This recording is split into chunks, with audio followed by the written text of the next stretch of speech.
જ્યાં સુધી હું ગોંડલને જાણું છું એ ચાહે ઇન્ટરનેટથી હોય, ત્યાંના લોકોના માધ્યમથી હોય, નિખિલભાઈના માધ્યમથી હોય કે અન્ય રીતે હોય, ગોંડલની અંદર લોકશાહીના નામે એ પછી વિનુભાઈ હોય, નિલેશભાઈ રૈયાણી હોય, લોકશાહીના નામે લોહિયા ખાનદાનશાહી ચાલે છે.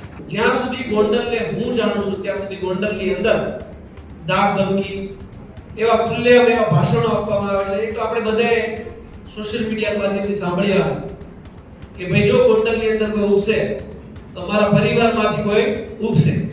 એમ છતાંય જો આપણી વસ્તી હોવા છતાં પણ ત્યાં કોઈ પણ પાટીદારનો એમએલએ ના હોય ને તો એ આપણા માટે શરમથી ડૂબી જવાની વાત છે.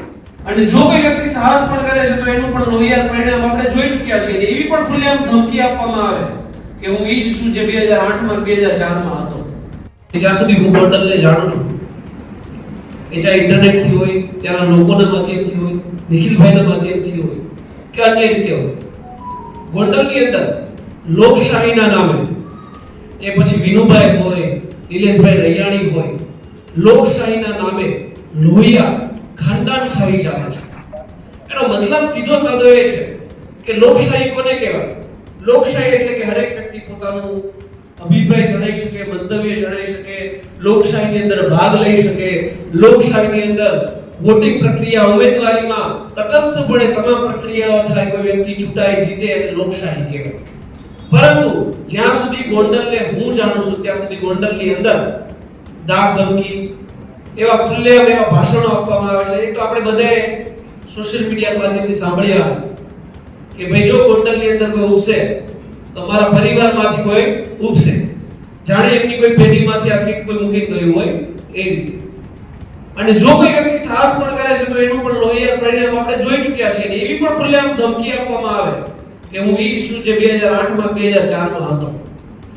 તો અહીંયા સમજવાની એક મુખ્ય વસ્તુ એ છે અને બીજો પોઈન્ટ પણ છે કે જિગીશાબેને અવારનવાર કીધું અત્યારે અહીંયા કે 80% પાટીદારોની વસ્તી છે ગોંડલની અંદર. એમ છતાંય જો આપણી વસ્તી હોવા છતાં પણ ત્યાં કોઈ પણ પાટીદારનો એમએલએ ના હોય ને તો એ આપણા માટે શરમથી ડૂબી જવાની વાત છે.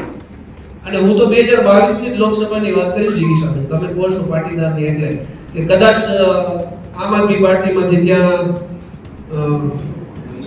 મનીષાબેન ખૂબ ઉભા હતા, નિમિષાબેન ખૂબ ઉભા હતા, 12,000 વોટ એમને હતા અને સમથિંગ 85,000 વોટ એમને. તો પાટીદાર વ્યક્તિ ઉભવા છતાં ત્યાં હારે છે. એનો મતલબ કોઈના કોઈ જગ્યાએ એવું થાય છે કે આપણે જ મનોમંથન કરવાની જરૂર છે. પાટીદાર સમાજને જ મનોમંથન કરવાની જરૂર છે કે આવું કેમ થાય છે. કોઈના કોઈ જગ્યાએ આપણે પણ ટાટિયા ખેંચમાં આવે છે કે ભાઈ ચાલો આપણા વ્યક્તિ ઊભા છે તો આપણે જીતાડી એમને નથી શકતા. કારણ કે કઈ નહીં, પરંતુ એક જ મેં અવારનવાર હું સોશિયલ મીડિયા પર કહેતો આવ્યો છું કે જ્યાં સુધી હું ગોંડલને જાણું છું એ ચાહે ઇન્ટરનેટથી હોય, ત્યાંના લોકોના માધ્યમથી હોય, નિખિલભાઈના માધ્યમથી હોય કે અન્ય રીતે હોય, ગોંડલની અંદર લોકશાહીના નામે એ પછી વિનુભાઈ હોય, નિલેશભાઈ રૈયાણી હોય, લોકશાહીના નામે લોહિયા ખાનદાનશાહી ચાલે છે. એનો મતલબ સીધો સાદો એ છે કે લોકશાહી કોને કહેવાય? લોકશાહી એટલે કે હરેક વ્યક્તિ પોતાનું અભિપ્રાય જણાવી શકે, મંતવ્ય જણાવી શકે, લોકશાહીની અંદર ભાગ લઈ શકે, લોકશાહીની અંદર વોટિંગ પ્રક્રિયા ઉમેદવારીમાં તટસ્થપણે તમામ પ્રક્રિયાઓ થાય, કોઈ વ્યક્તિ ચૂંટાય જીતે અને લોકશાહી કહેવાય. પરંતુ જ્યાં સુધી ગોંડલને હું જાણું છું ત્યાં સુધી ગોંડલની અંદર દાગ ધમકી એવા ખુલ્લેઆમ એવા ભાષણો આપવામાં આવે છે. એ તો આપણે બધાએ સોશિયલ ઉપસે જાણે એમની કોઈ પેઢીમાંથી આ સીટ કોઈ મૂકી ગયું હોય એ રીતે. અને જો કોઈ વ્યક્તિ સાહસ પણ કરે છે તો એનું પણ લોહિયાળ પરિણામ આપણે જોઈ ચૂક્યા છીએ. એવી પણ ખુલ્લેઆમ ધમકી આપવામાં આવે કે હું ઈ જ છું જે 2008 માં 2004 માં હતો. તો અહીંયા સમજવાની એક મુખ્ય વસ્તુ એ છે અને બીજો પોઈન્ટ પણ છે કે જિગીશાબેને અવારનવાર કીધું અત્યારે અહીંયા કે 80% પાટીદારોની વસ્તી છે ગોંડલની અંદર. એમ છતાંય જો આપણી વસ્તી હોવા છતાં પણ ત્યાં કોઈ પણ પાટીદારનો એમએલએ ના હોય ને તો એ આપણા માટે શરમથી ડૂબી જવાની વાત છે. અને હું તો 2022 ની લોકસભાની વાત કરીશ જિગીશાબેન, તમે કહો છો પાટીદારની એટલે કે કદાચ આમ આદમી પાર્ટીમાંથી ત્યાં